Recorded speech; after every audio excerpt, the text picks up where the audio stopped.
بسم اللہ الرحمن الرحیم نحمدہ ونصلی علی رسولہ الکریم۔ مشورے میں ایک امر یہ بھی لکھایا گیا، نظام الدین کی باتوں کا مذاکرہ۔ اس مرتبہ صاحبائی مشورے میں فجر کی مستقل ایک مجلس حضرت کی مشورے کے عنوان پر تھی، جس میں تقریباً 2.5 گھنٹہ مشورے کی اہمیت، اصول، آداب، اس پر تفصیل سے گفتگو ہوئی۔ وہ مکمل بات تو نہیں آ سکتی ہے، لیکن مختصر میں سب سے پہلے حضرت نے کہا کہ 2 بڑے اجتماعی کام ہیں، ایک عمل دعوت میں ہے، دوسرا عبادت میں ہے۔ عبادت میں سب سے بڑا اجتماعی عمل نماز ہے، اور دعوت میں سب سے بڑا اجتماعی عمل مشورہ ہے۔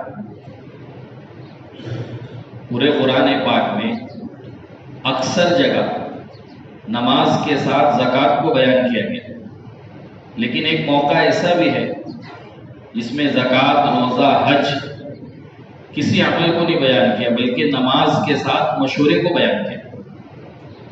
کہا اس میں بے شمار اصول اور بے شمار حکمتیں ہیں۔ 3 حکمتیں حضرت نے بیان کی۔ سب سے پہلی حکمت یہ ہے کہ جس طریقے سے امت اجتماعی طور پر نماز کے لیے جمع ہو رہی ہے، کہ اسی طریقے سے اجتماعیت کے ساتھ مشورے پر جمع ہو۔ حضرت نے فرمایا اگر امت نماز پر جمع نہیں ہے تو امت آپس میں کبھی جمع نہیں ہو سکتی۔ حضرت عمر رضی اللہ تعالی عنہ نماز پر اجتماعیت کو ظاہر کرنے کے لیے عید کی نماز میں حائضہ عورتوں کو بھی عیدگاہ آنے کا حکم دیا کرتے تھے، تاکہ امت کی اجتماعیت یہ ظاہر ہو۔ حالانکہ حائضہ عورت پر نماز نہیں ہے۔ حضرت نے فرمایا وہ نماز جو سال میں 1 مرتبہ ہے، فرض بھی نہیں ہے، واجب ہے، اس نماز میں اجتماعیت کو ظاہر کرنے کے لیے حائضہ عورتوں تک کو جمع کیا جاتا تھا۔ تو فرض نماز میں اجتماعیت کے لیے صحابہ کتنا اہتمام کرتے تھے، اس لیے کہ امت 2 موقعوں پر جمع ہو سکتی ہے، ایک نماز ہے، دوسرے مشورہ ہے۔ جماعت کی نماز کی جو اہمیت ہے وہی اہمیت مشورے کی ہے۔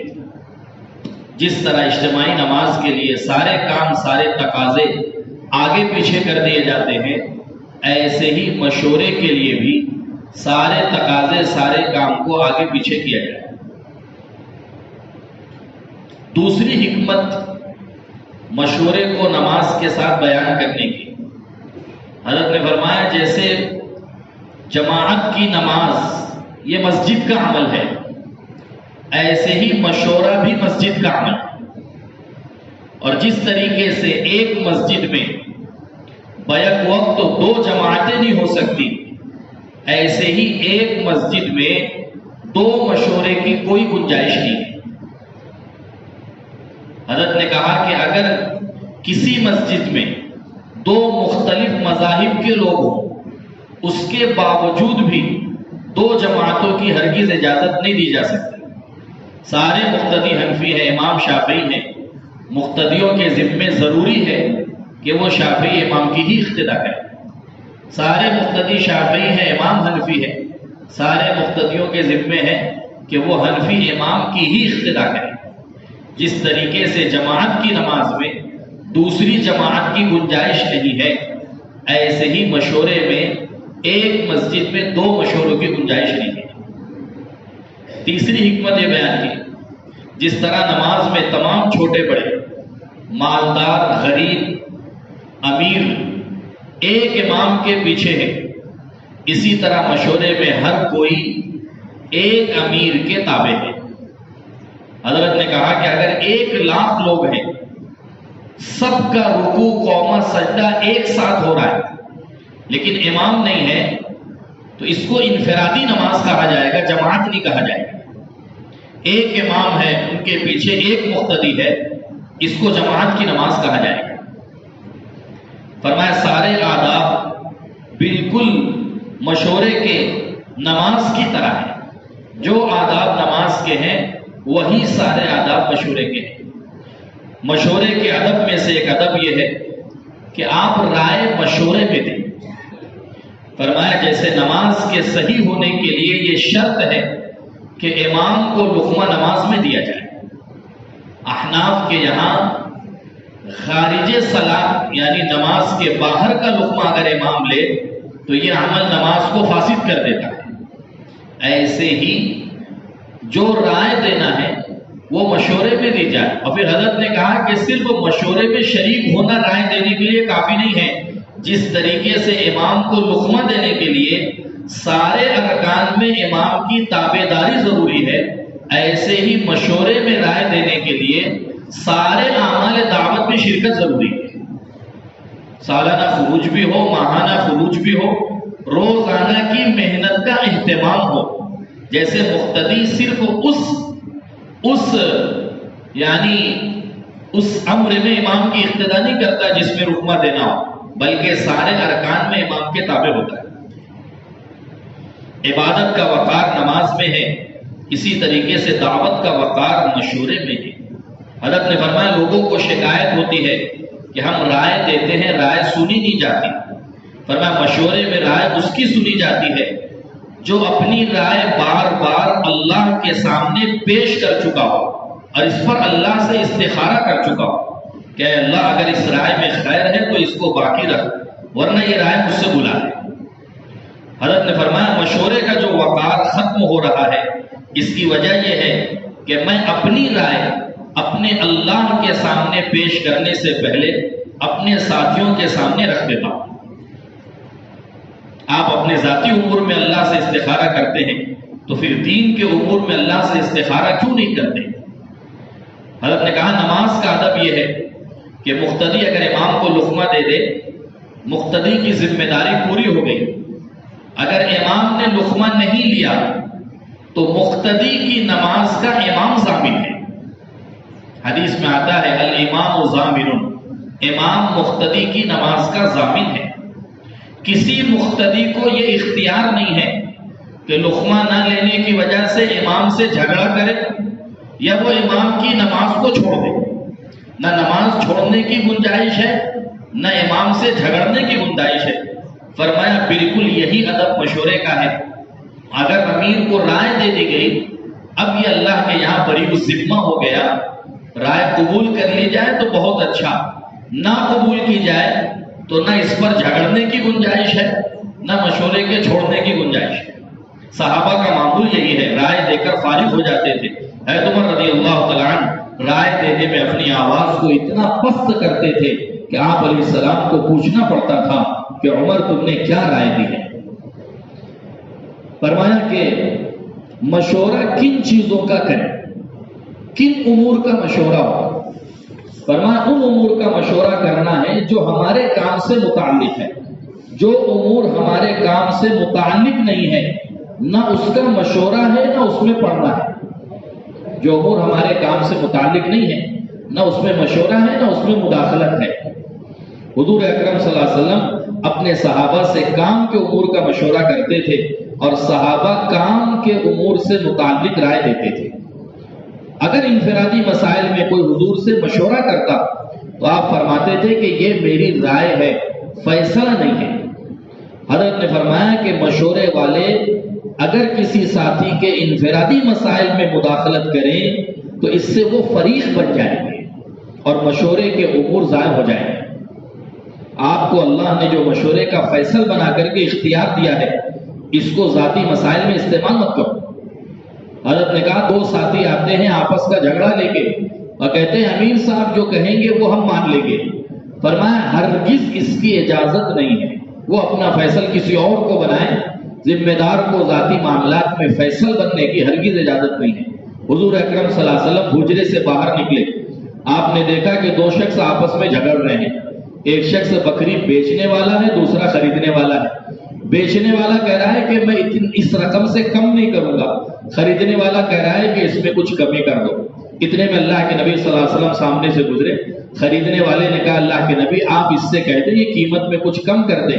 آپ علیہ السلام نے فرمایا آسمان کی طرف ہاتھ اٹھا کر کے کہ میں اس کی قیمت میں کمی کروا کے اس کے حق میں اللہ کے یہاں ظالم بن کر کے پیش ہونا نہیں چاہتا. کام کی ترقی اس میں ہے کہ مشورہ کام کے امور تک محدود رہے. اگر ذاتی معاملات مشورے میں لائے جائیں تو کام کے امور ضائع ہو جائیں گے. دوسری چیز یہ ہے مشورے کو عمومیت دی جائے، اس لیے کہ مشورہ مسجد کی جماعت سے نہیں ہے بلکہ مشورہ سارے ایمان والوں سے. مشورہ مسجد کی جماعت سے نہیں ہے. جس طریقے سے جماعت کی نماز سارے ایمان والوں سے متعلق ہے ایسے ہی مسجد کا مشورہ سارے ایمان والوں سے متعلق ہے.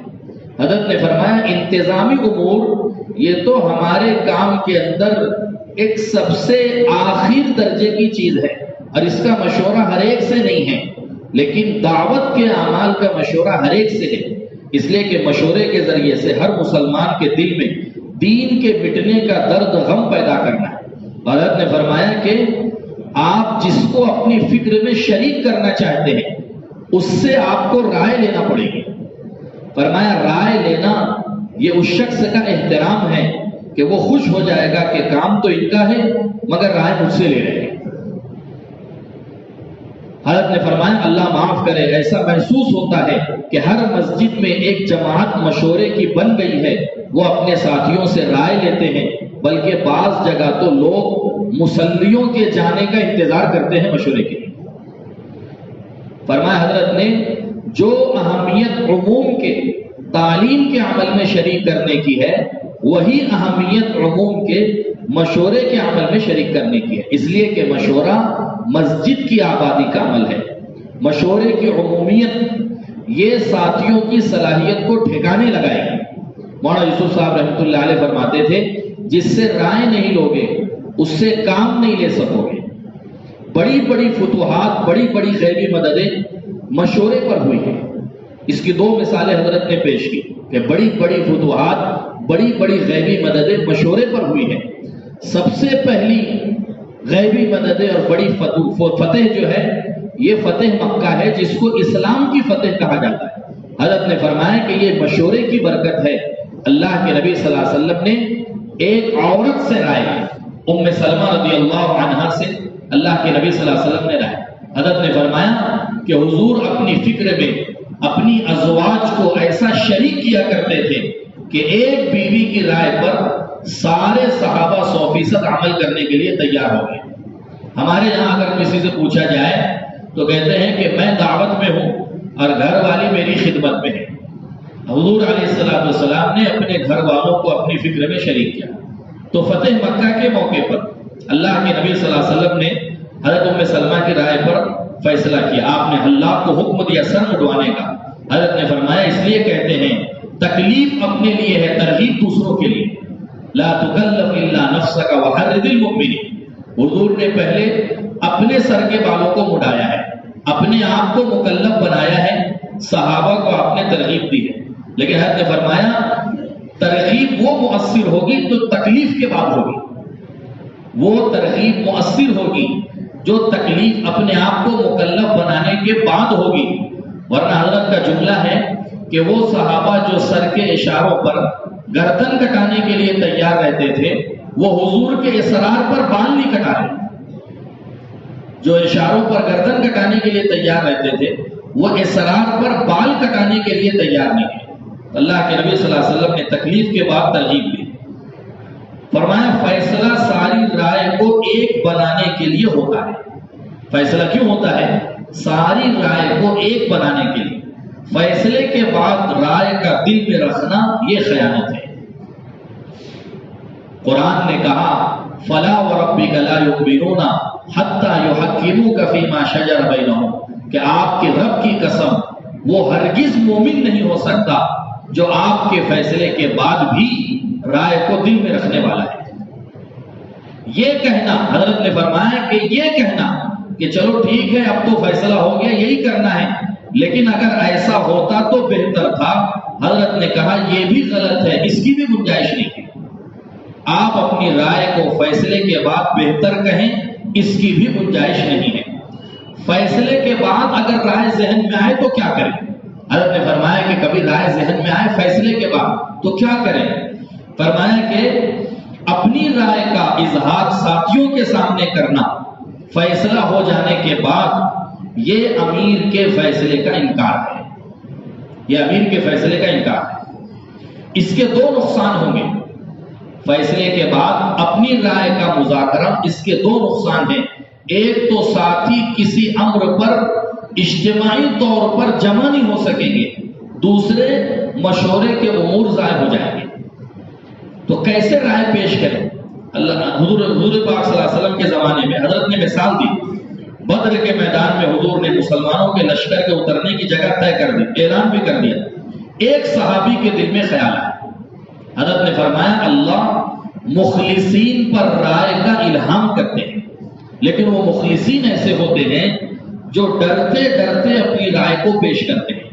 ایک صحابی کے دل میں آیا کہ یہ جگہ مناسب نہیں، اس لیے کہ اس جگہ پانی نہیں ہے، سامنے کی جگہ پانی ہے، لیکن انہوں نے اس رائے کا کسی سے ذکر نہیں کیا، بلکہ آپ صلی اللہ علیہ وسلم کی تنہائی تلاش کرتے رہے، اور اللہ کے نبی صلی اللہ علیہ وسلم کو جہاں تنہا دیکھا فوراً حضور کی خدمت میں حاضر ہوئے۔ فرمایا اللہ کے نبی اگر آپ کا یہ فیصلہ وحی سے ہے تو پھر کسی قسم کی رائے کی کوئی گنجائش نہیں۔ آپ نے فرمایا نہیں، یہ فیصلہ وحی سے نہیں ہے۔ فرمایا اللہ کے نبی اگر مشورے کے بعد رائے دینے کی گنجائش ہو تو میں اپنی رائے پیش کروں۔ آپ نے فرمایا ہاں اجازت ہے۔ پھر اپنی رائے پیش کی کہ اللہ کے نبی اس جگہ پانی کا انتظام ہے، اگر وہ جگہ مناسب ہے طے ہو جائے تو بہتر ہے۔ اللہ کے نبی صلی اللہ علیہ وسلم نے تنہا ان کی رائے پر جو ہے وہ فیصلہ ہے۔ حضرت نے فرمایا کسی نے نہیں کہا کہ ہم سے رائے کیوں نہیں لی گئی۔ اللہ کے نبی صلی اللہ علیہ وسلم نے ایک صحابی کی رائے پر فیصلہ کیا۔ حضرت نے فرمایا بے شک ذمہ دار کو چاہیے کہ ساتھیوں سے رائے لے، مگر کسی معاملے میں تنہا فیصلہ کرنا یا کسی ایک کی رائے پر فیصلہ کرنا 100 کی رائے پر فیصلہ کرنے کے برابر ہے۔ یہ کہنے کی گنجائش نہیں ہے کہ ہم سے کیوں نہیں پوچھا گیا۔ دو مثالیں حضرت نے سیرت سے ذکر کی، انفرادی رائے پر فیصلے کی۔ فرمایا حضرت عمر کے دل میں بات آئی کہ قرآن ایک جگہ جمع ہو، حفاظ کثرت سے شہید ہو رہے، اتنا بڑا معاملہ اللہ کے نبی صلی اللہ علیہ وسلم کے انتقال کے بعد جمع قرآن کا، جس کو حضرت ابوبکر خود کہہ رہے ہیں کہ عمر میں وہ کام نہیں کروں گا جس کو حضور نے نہیں کیا ہے۔ حضرت نے فرمایا یہ فیصلہ صرف تنہا حضرت عمر کی رائے پر ہوا ہے، لیکن سیرت میں کہیں یہ نہیں ملتا ہے کہ مدینہ والوں نے کہا ہو کہ ہم سے رائے نہیں لی گئی، اس لیے نعوذ باللہ ہم یہ کتاب نہیں پڑھیں گے کیونکہ ہم سے اس بارے میں رائے نہیں لی گئی۔ یہ تنہا حضرت عمر کی رائے پر اس کا فیصلہ ہوا ہے۔ حضرت عمر رضی اللہ تعالیٰ عنہ۔ دوسرا فیصلہ، دوسری مثال جو سیرت میں ملتی ہے، یہ بات آئی کہ باہر جانے والی جماعتوں کی زیادہ سے زیادہ مدت کیا ہونی چاہیے، تو حضرت عمر رضی اللہ تعالیٰ عنہ نے یہ سوال قائم کیا کہ ایک عورت اپنے شوہر کی غیر موجودگی کتنی مدت تک برداشت کر سکتی ہے۔ اس معاملے کے لیے حضرت عمر نے نہ شورا بلائی نہ مشورے کے ساتھیوں کو جمع کیا، بلکہ تنہا حضرت حفصہ کے پاس گئے اور پوچھا کہ ایک عورت اپنے شوہر کے بغیر کتنی مدت رہ سکتی ہے۔ حضرت حفصہ نے شرم کی وجہ سے زبان سے جواب نہیں دیا، اپنے ہاتھوں سے اشارہ کیا۔ بعض روایتوں میں ہے 4 مہینے، بعض روایتوں میں 6 مہینے۔ حضرت حفصہ رضی اللہ تعالیٰ عنہ نے اشارہ، حضرت نے فرمایا کان کھول کر کے سن لو، یہ خروج کی حد نہیں تھی، یہ تو اس عورت کے لیے ہے جو صبر نہیں کر سکتی۔ یہ خروج کی حد نہیں ہے بلکہ یہ اس عورت کے لیے ہے جو صبر نہیں کر سکتی۔ حضرت عمر نے ملکوں میں پھر یہ لکھوا دیا کہ اگر 4 مہینے یا 6 مہینے کے بعد کسی کے اہل خانہ صبر نہیں کر سکتے تو وہ واپس آ جائے۔ آج کل کے جھگڑوں کی بنیاد یہ بنی ہے کہ مجھ سے رائے نہیں لی جاتی، مجھ سے پوچھا نہیں جاتا، ساری غیبی نصرتیں مشورے پر ہیں۔ حضرت نے اس پر ایک مثال خندق کی پیش کی کہ خندق پر بھی جو غیبی مدد اور نصرتیں ہوئی ہیں، چٹان کا معاملہ آیا وہ بھی ٹوٹی، اللہ کے نبی نے کیسر و کسریٰ کے فتح ہونے کی بشارت دی۔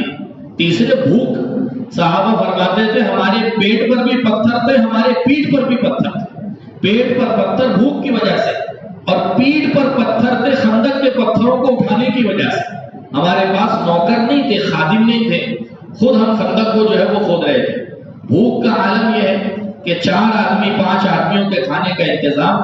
حضرت نے فرمایا بعض روایتوں میں یہ ملتا ہے اللہ کے نبی صلی اللہ علیہ وسلم نے صحابہ سے کہا کہ اس بکرے کی ہڈیوں کو مت توڑو، ہم صحیح سالم زندہ ان کا بکرا ان کو واپس کریں گے۔